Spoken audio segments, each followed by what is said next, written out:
Hi, this is Debbie, and welcome back to the Light Up Your Worth podcast. I am so grateful that you are here, and I have some incredible news to share with you.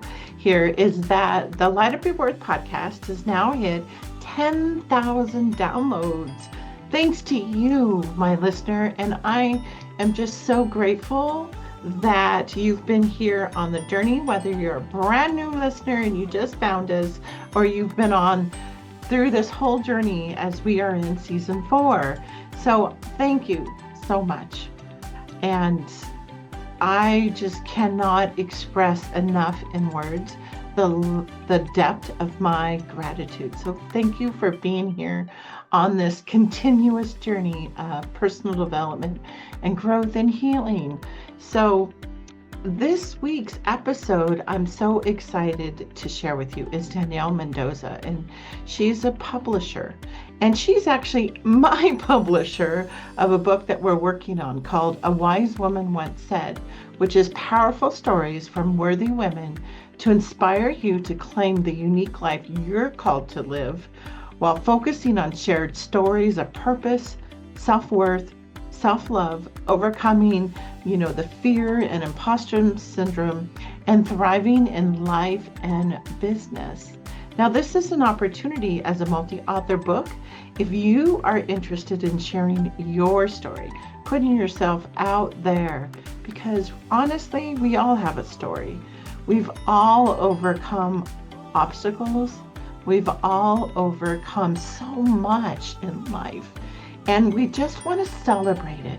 So I am so excited for you to meet Danielle, hear about her story, and how she is really stepping into her worth by providing this opportunity for other women. So stay tuned, and I can't wait to hear your feedback. We have enabled in this season where you can send me a text and tell me about the favorite part of any of the episodes that we have this season. So again, thank you for being here and just sending out so much love. Oh, this is Debbie, and this is Light Up Your Worth. I am so excited to bring you this week's guest. Danielle Mendoza is a cat and coffee loving wife, mom, podcast host, a best-selling author, publisher, and bespoke book consultant. As the founder of Confident Concept, she's helping brilliant women entrepreneurs build their legacy and scale their businesses by finally getting their ideas for a book out of their heads and into the world. After facing curable but stubborn skin cancer, Danielle realized her calling was to make sure women have the chance to help real people by sharing their gifts and talents before leaving this earth. She's been featured on dozens of podcasts and in publications like Pretty Woman Hustle and Authority Magazine. 10 years of writing and business strategy experience, coupled with her background in design and production, make her the one-stop shop for women experts who are ready to grow into their next level of success. Danielle helps her clients develop a winning strategy to write, launch, and leverage a best-selling book to increase their revenue and time freedom. Welcome, Danielle. Thank you so much for having me. I'm so excited to chat with you today. This is going to be a juicy episode. It is. When somebody sees on the YouTube channel, they'll see my background is always full of books. Yours is full of books. Yeah, they're everything. Aren't they? They're just so magical. You can lose yourself in the impact of a good book. It's a great way to take in voices of the past, right? And let them speak into your life. And even voices of the present. A lot of us read books from people who are still using their gifts and talents to help others, but it is something that I think can touch you on such a deep level differently than email or social media or even YouTube. There's something about that intimate experience between you and an author when you sit down with their book in your hand. It's a beautiful thing.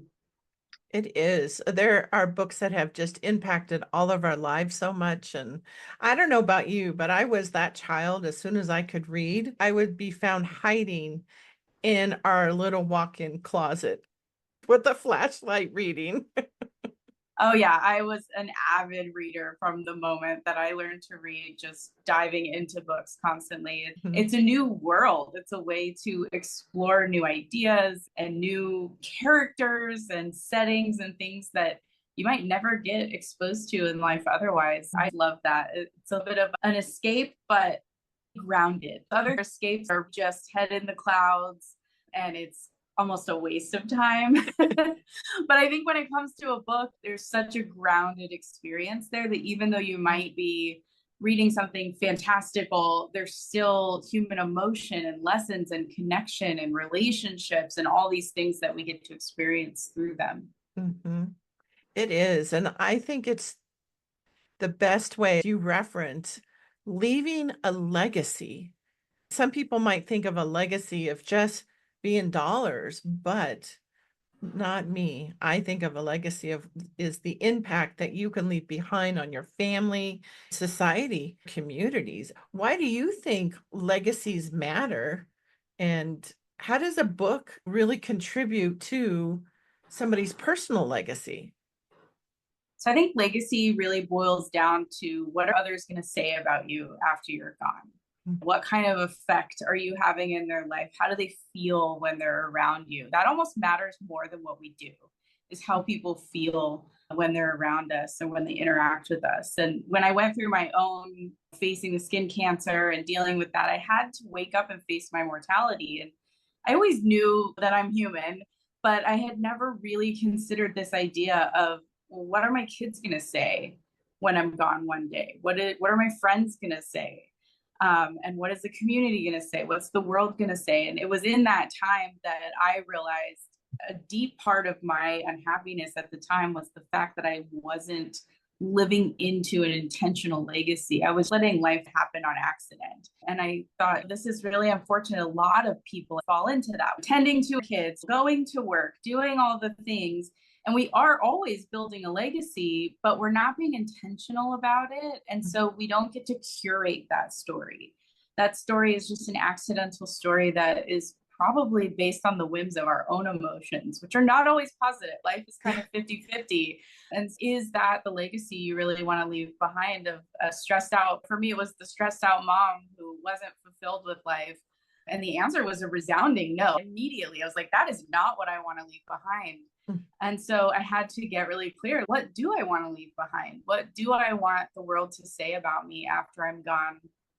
And that kind of helped guide me on those next steps. And I just feel so driven to help everyone else explore that and embrace that and use their gifts and talents while they're here. Because I think the greatest loss in the world is when someone dies with their gifts and talents locked up inside of them.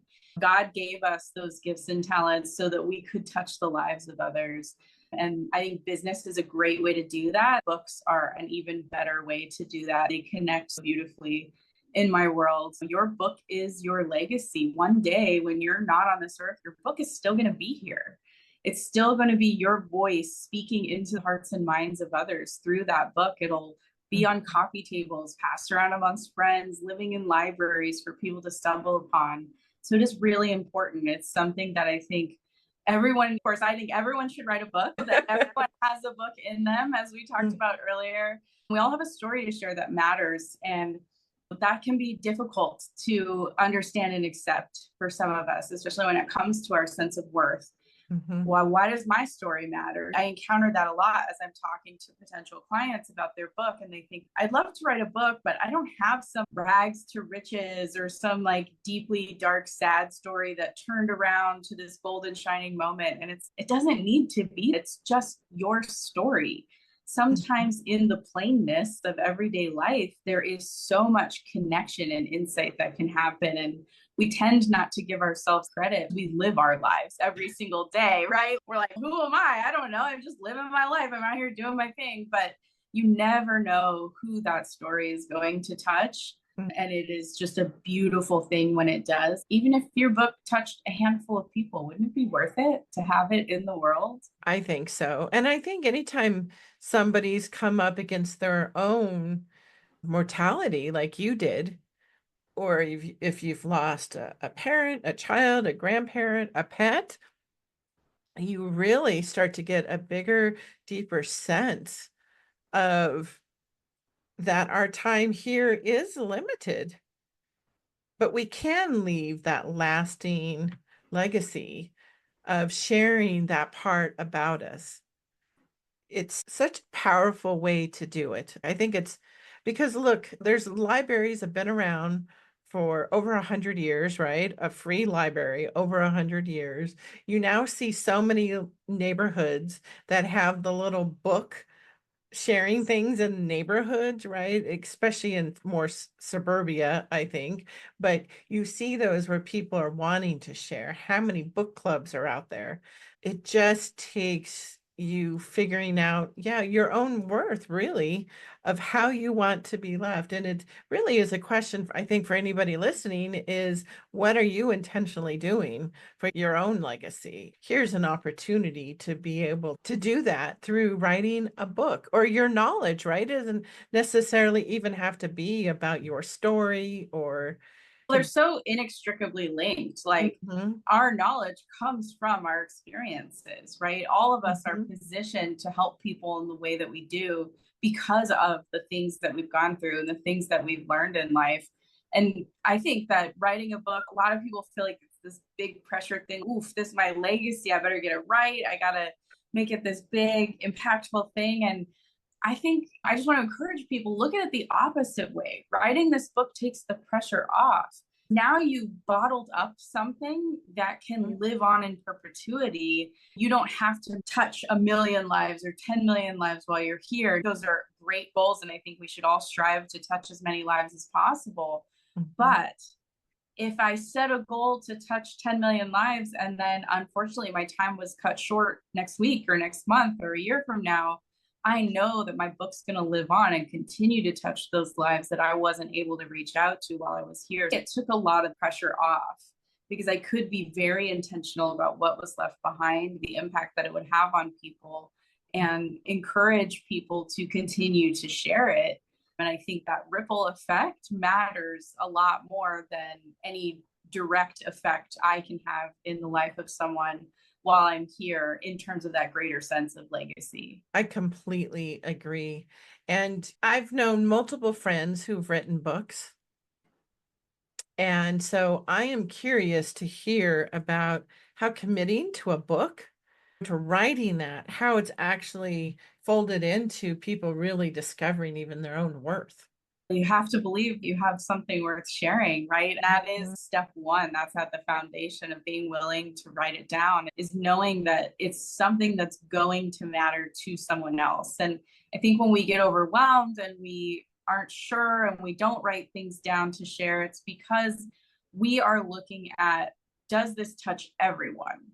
But we have to remember that God didn't design us to touch every single person on the planet, right? He Yeah. designed us to touch those who will respond to our voice, right? Respond to Mhm, our insights and our beliefs. And that's okay. That's okay. There's someone who you might talk to about the same thing that I might talk to them about. And it just might not sink in when I say it. But when you say it, it lands. And they're like, oh, how many mhm, times have each of us heard something over and over again? And then finally, some other person says it. And it's, wow, that really sunk in. I've heard that platitude or that saying a million times, and this time it just struck a chord differently. We're here to amplify wisdom collectively, and it takes many voices for that wisdom to reach the masses. Remind ourselves that even if this touches one person, and I guarantee you your book is going to touch more than one person, because I've never seen a book be limited to only one person, but even if it only reaches that one person, it's worth it. You're worth it, right? Like you mhm, have that worth to give. And so it really is an exercise in accepting our worth and capturing it and being willing to share it. And it's a really vulnerable thing. It's a vulnerable thing to do that. But mhm, in that vulnerability, there's a beautiful authenticity that can blossom if we let it. mhm. I completely agree. I haven't written my book yet. Will be though. We both all know that. And multiple books. I did have the experience when I went to college as an adult. I graduated when I was 40 with my bachelor's. And so when I was, I think in my mid 30s, I had to write a paper when I went to St. Mary's and where you could get credits about writing about a life experience. I wrote about being a parent, but my son was only in middle school, and I could only get so much credit. But the other one that I wrote about was grief and having lost my best friend in a tragic car accident at 21. And that whole experience, and I had lost my grandmother and my stepmother, and so I'd actually have had a lot of grief around losing people. And so I wrote a paper on grief, and I was really shocked about how much I was able to realize how much I really did know about getting through that, the resources available. And then I thought, wow, that wasn't even a book. That's 12-page paper with multiple resources that you have to quote. But it was super powerful and it was very healing having to talk about my best friend's relationship. I feel like it was therapy on paper because I set the time aside. My son wasn't home and I had a big cry fest and like Yeah. all these emotions that came up. And looking back on it, it was so healing to walk through those memories again and really connect with him in a different way and really understanding how I had been moving through my grief.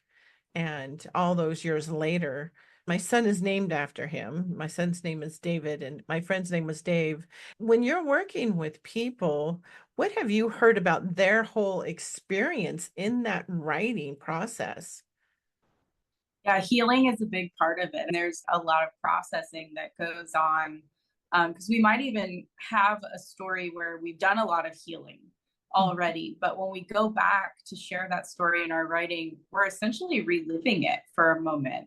We're capturing details, we're capturing those emotions that we felt, which means in that moment, we need to feel it in our body so we can describe where is it, how does it feel, and give that kind of universal human experience to the details so that we can connect with the reader. It can be very raw. Give space for that. You have to allow yourself to walk through that with the tools necessary to make it an actually healing process and not just reopening an old wound, right? So we always say you want to write from your scars, not wounds. And that's really important because when you're writing from your wounds, it's almost too raw and it probably won't connect as well with other people versus when you write from your scars. Like for you, talking about that grief, it's not like you sat in grief in that paper, but you were talking about the resources and the ways you moved through it. And that's that uplifting sense that's available to someone else, being able to move through that process as we're writing. In your messy rough draft, it might be more from the wound. That's how you get it out and onto the page, healing yourself in the process. And then in those edits, bring that healed self to the page and really build that in a way that will connect with the reader and invite them into healing as well. So it definitely is something you have to be prepared for that, especially if you're going to touch on some more painful parts of your own story, which I think we all do because those are some of the most transformative moments. And so in the process of sharing that transformation and the insight and the wisdom that's born out of that pain of, let's say, grief, now we get to experience it as with the gratitude and the beauty that can come from that. I'm sure it was not a good experience to lose your best friend, but now here you are able to help others, right? And able to really appreciate that friendship. Some may never had a friendship that close, right? So you can find that gratitude and that beauty. It comes from the process of opening up and being willing to share. It can be valuable when we know how to walk through it the right way. I have 6 coaching certifications, which is insane, but I love coaching and I like dove into it. And I never thought I would be working in publishing. I always thought I would be a coach, and I was a coach for a time. My path has led me here because I was meeting demands of the market. And now that I'm here, I see how much coaching I use. Like nothing is wasted because we're talking nervous system regulation, right? We're talking recall, we're talking healing these wounds, finding forgiveness, all of these things that come out in a coaching practice often come out in working with my clients. So it's a beautiful synergy for myself to have come full circle. Yeah.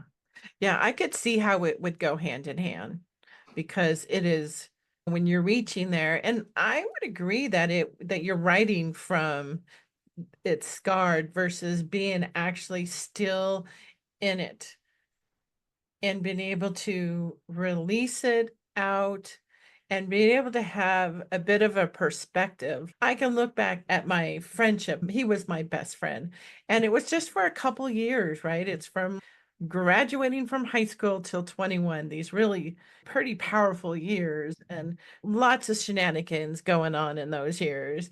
And he was one of my partners in crime. The biggest thing that he gave me now, even just talking with you, was that he believed in me like nobody else. Nobody. He could pick up on so many things, and he was encouraging, and he believed in my worth.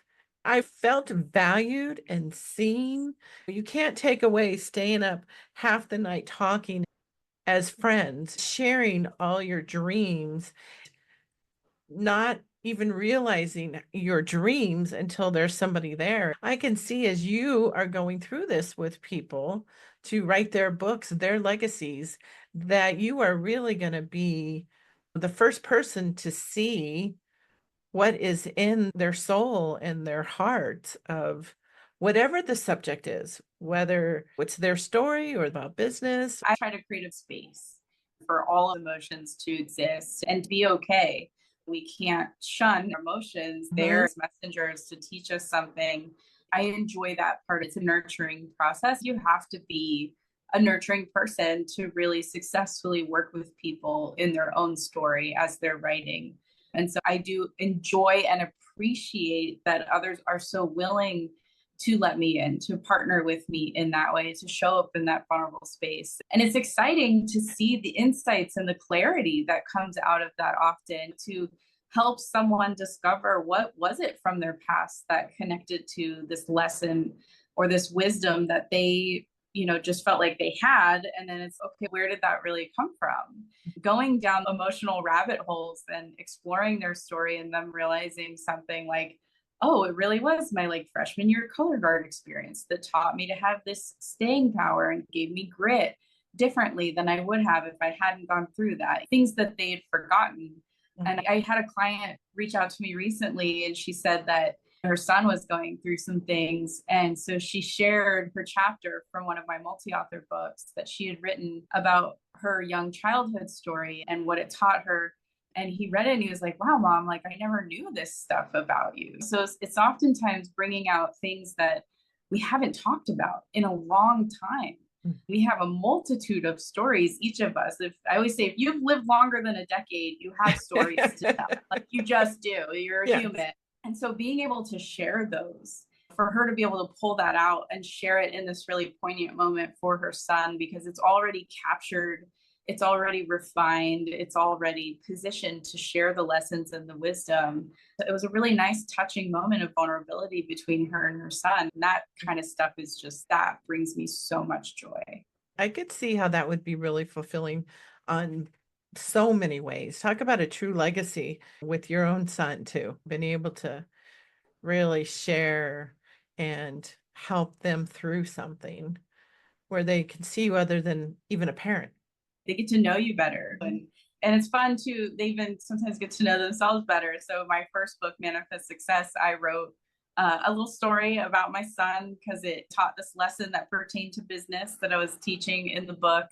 And my husband had both my kids read the book as part of their homeschool curriculum. And my son's, I'm in this book.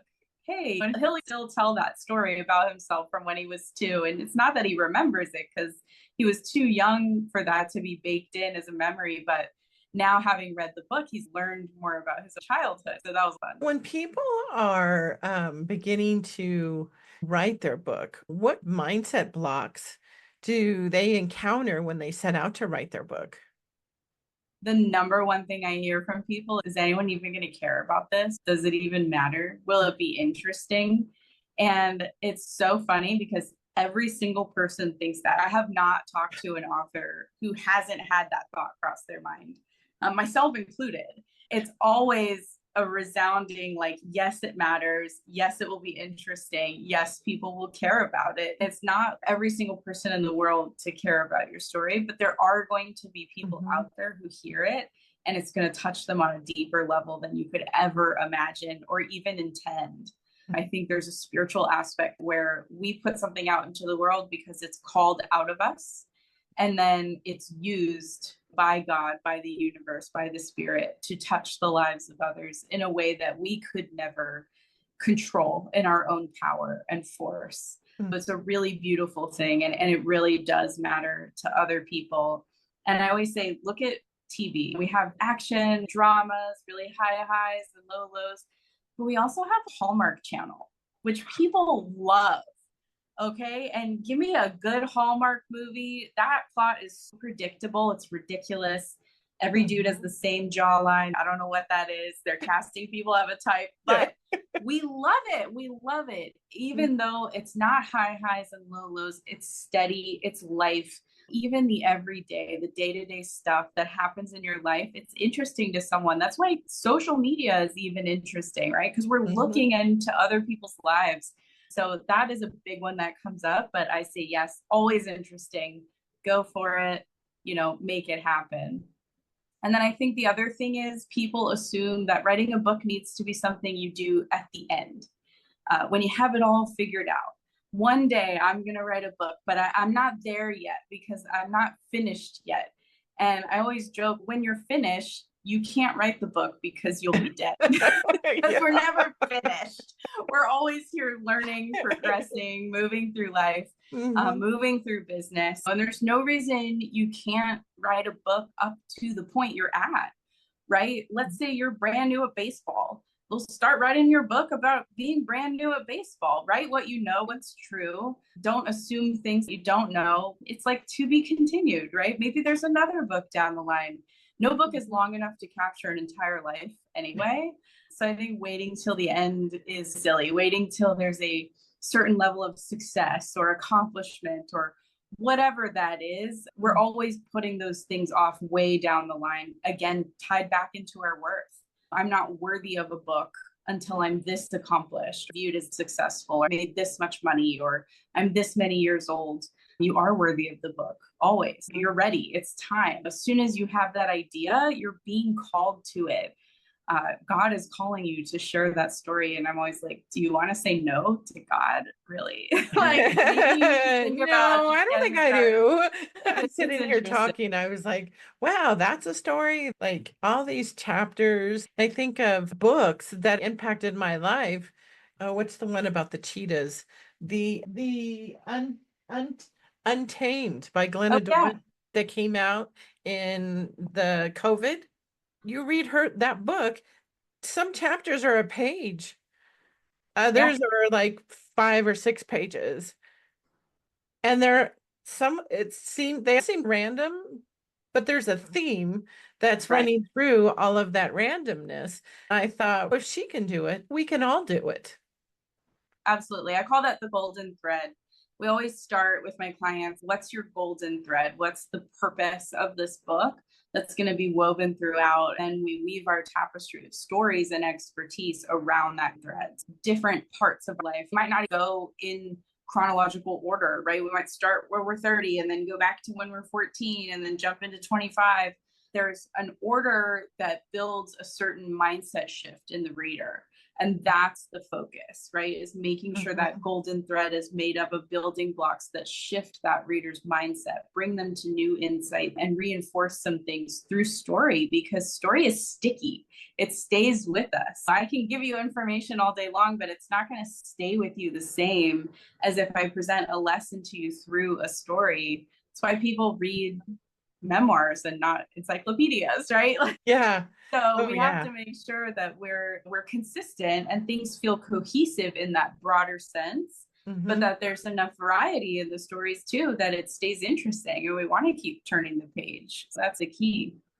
Yeah, and I think that's where you are that powerhouse of being able to see that. I've seen your brilliance with an Thank you. idea of through our conversations about how you're able to really, really well pull an idea out of how you would be able to do that and be authentic to your own voice and all of the different options and opportunities to be able to take something and pull it all together. That really takes a lot of creativity, but also the business sense of what's actually going to work out there and still have the story be told. I Yeah, absolutely. And you can write a memoir that's pure memoir and it will touch lives and it will matter to people. I work in hybrid memoir, pairing expertise with stories, mostly because I want your book to make money. 98% of books sell less than 5,000 copies. Most self published books sell only 250 copies a year. So when you look at that and you think, okay, I can make in royalties maybe $7 a copy, there's not a lot of money in the book itself, right? But it's what Mhm. we can do with the book, how the book connects us to other humans and builds that relationship with them, which really is the foundation of marketing, is Mhm. relationship building when it's Mhm. done in a heart-centered way. Your book does the heavy lifting for you in that way. Now you can bring in new clients. When you're focused on leveraging the book for speaking opportunities and lead generation, now all of a sudden the book that would have only made you $2,500 can actually make you hundreds of thousands, even with the same number of copies going out. So it is a powerful mindset shift in terms of how a book works in your life when you're a business owner, to be able to see the power of putting something like that in your business toolkit. And unlike so many things in business, once we do a book, it's done and it's good for literally decades. It's something you can leverage over and over again. In fact, I was just talking to someone about creating a second edition of her book that she's been leveraging for 20 years. It has really grown and built her business, and now she's ready for an update, doing a second edition and bringing that forward and growing her business even further through this same book. But it has so much staying power, more than almost anything else we do in business these days. It's a really powerful tool, and I think it's highly underestimated by a lot of business owners. Yeah, I know. I can't wait to have my book come out. Me too. I'm excited. Yeah, it's going to be all the listeners. You'll hear about it. Oh yeah. Oh yeah. That's the other thing. If you're going to do a book, talk about it. I can't tell you how many business owners I meet and 6 weeks, even years into knowing them, they're like, oh yeah, I published a book years ago. And I'm like, what? You have a book? You didn't say anything about it? And they're like, Hmm. yeah. And they're not super proud of it. They don't know what to do with it. They focused on book sales and didn't sell a million copies, so they feel embarrassed. But when your book comes out, you have to shout it from the mountaintops and talk about it constantly. If no one knows it exists, it can't do anything for your business and it Hmm. can't do anything in the lives of others. I think it's a common misconception that we'll publish a book, cross our fingers, hope tens of thousands of people buy it, and we land on the New York Times bestseller list. And that is just never how it works. I can tell you right now, like getting a bestseller out in the world, whether it's Amazon or New York Times, is Hmm. done with intention. We have to know what we're aiming for and we have to plan accordingly. And then we walk out the process to get to that bestseller status. And it's not guaranteed, but there is a methodical way to move towards it. And Hmm. so it is something that if that's what you want, knowing that from the beginning, you can set up the process to make that happen. That's something we do with our clients is get them that bestseller status because then people want this.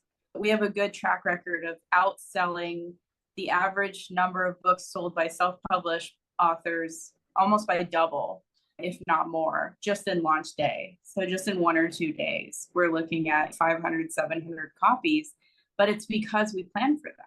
We make a marketing plan and we talk about it. We talk about Hmm. it constantly. And not only are they selling those books, but they're leveraging that book in the process before it's even published. to land new clients. So they're making money right away. They're feeling the power of that book in their toolkit. And they don't have to wait for publishing day to make that happen. That's super powerful. I love that. There's other than just the book sales, but the other opportunities that come from having the book. I've had numerous authors on, and I really have enjoyed their books. Yeah, absolutely. You become a no-brainer yes guest, whether it's for podcasts, for speaking on stages, virtual stages, local news media. Like everybody's got their local Fox, CBS, ABC channels that need content. Like just like the rest of us, they need content to put out there. And who doesn't want to host a best-selling author who has a very clear understanding of what they talk about and who they serve and lining that up with their own content needs? You become a no-brainer guest, and it's a beautiful synergy. Now, I have to ask, what books have you written, Danielle? I know you touched on Manifest Success. Yes, I wrote Manifest Success. That was my first solo author book. It was a lot of fun to go through that process. Insane. And I wrote that book in 2 months and then published it. So I developed a process for writing books very quickly, which I think serves every business owner. And then I published 2 copies, 2 volumes of Business on Purpose, which is a multi-author book inspiring stories of women overcomers who are changing the world. And they got the chance to showcase their stories, what they've learned, and their businesses. So it was a really beautiful project. And to help them leverage that, even just a chapter in a book, to help them leverage that for speaking opportunities, new clients, and events. In fact, one of the books, a bunch of the authors got together and did a self-love summit. So it was really beautiful to watch that all kind of blossom out of this book project. And then earlier this year, I published Timeless Visibility, How a Book Will Get You Seen and Paid, because really writing a book is about that business foundation of visibility. If you aren't seen, no one can pay you for your services. But a book can get you seen in so many ways, and more than just seen, oh, I know you exist, but really vulnerably seen. People get to know you through your book and through your stories. They get to know your personality. They get to know your values and beliefs and your processes. And they get the chance to see that those processes work for them. It's a powerful way to guide people through that nurturing journey of turning into yes clients. So it's a beautiful thing that I was able to capture in what I call a quick read. It's another type of book you can write, which is 75 pages or less. They're really popular right now as we all have less and less time on our hands. So don't think you have to write this big, long, 50,000 word thing. You can write as little as 10, 15,000 words and start making money from your book right away. Yeah, no war and peace required, huh? Correct. It is actually preferred shorter the better. Even big publishers that were looking at 50 to 60,000 words as their standard in memoir are now looking at 30 to 40, just because that is the market's attention span, and people do have less time on their hands. They're busy. And so if I look at your book and it looks too thick, there's a chance I might not pick it up off the shelves because I feel like I won't finish it. Right. So if I look at a book and it feels doable, it feels like I have enough time to read it, then I'm more likely to pick it up off the shelves. And so we focus on specifically for each client, who is their audience? What do they need right now in their life? Are they looking to spend more time in the book, or is it something where they need the quick and dirty version? And then we build it out accordingly. I absolutely love all that. I'm going to switch gears and ask you 2 questions I love to ask all my guests. The first is, I believe in the power of music to change moods, uplift us, shift our energy, move our bodies. I'm curious to learn about my guests. What is that song for you? So I love Count 'Em by Brandon Lake. It is a worship song about God's greatness and just all of the things that he's done, all of the miracles. And he says, you can't count them. There's just so many miracles out there that have happened. And looking at the ways that God has moved in my own life and the lives of my friends and my children, it's just a great reminder. And it's very upbeat. It's good to dance around to and move around and get those good like neurotransmitter hormones flowing and all that good stuff. I love that song. That'd be one of my pump me up songs Oh, for sure. beautiful. I'm going to add that. I have a playlist on YouTube that I'm Oh, adding all of cool. the songs so that listeners can go there and just put it on, right? And I then love just it. and it's full of all the genres. Like it's everything that you could possibly think of. Instrumentals, faith, pop, rock, disco. It's beautiful to listen to. The second question I'm always so curious to learn is, in this season of your life, if you could go back and talk to your younger self about your own worth, what would you tell her? That is such a good one. I feel like I would just tell her it's okay to just be yourself. I think for so many years, I was trying to figure out who I needed to be in the world. And really, I needed to be me. And once I embraced that and I learned that, I found so much more happiness, joy, fulfillment, and success than I ever did trying to fit into some mold of something I thought someone else wanted me to be. And so that's what I would tell her. Just be yourself unapologetically and fully, and the right opportunities and the right people will flow into your life. Yes. Oh, I love that, Danielle. Oh, this has been so beautiful. If listeners want to reach out to you, how can they reach you? So you can email me, hello@confidentconcept.com, or you can reach out to me on LinkedIn. I'm the one in my DMs and in my email inbox. It's not an Mhm. assistant or anything. So yeah, reach out, say hi, ask your questions. I would love to chat with you. Yeah, highly recommend you. You'll know where my book is being published, just listeners, just as a FYI, just wait. So thank you so much, Danielle, for sharing your wisdom with us and of really giving people the ability to leave a legacy. It's so powerful and so needed in this world. So thank you so much. Thank you for having me, and thanks everyone for listening.